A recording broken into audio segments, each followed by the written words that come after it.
Vols decorar la teva església romànica i no saps com fer-ho? T'expliquem les últimes tendències d'interiorisme medieval.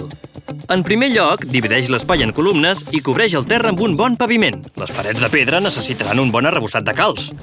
Ara situem l'altar. No, aquí no, sota l'absis. Aquest espai serà el centre de totes les mirades, per tant, no escatimis recursos. Sobretot, necessites un pantocràtor, un que imposi, així, el de Santa Maria de Mur. I pels laterals et recomanem una decoració agosarada, amb influències bizantines i romanes, com les verges de Pedret, o amb personatges profans, com els murals de Sant Joan de Boí.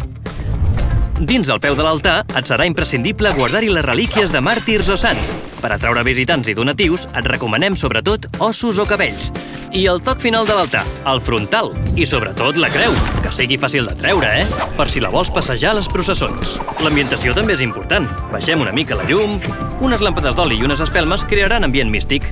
I ara ja pots rebre els teus convidats. Endavant! Així no, els homes i les dones separats. I qui falta? Doncs tu.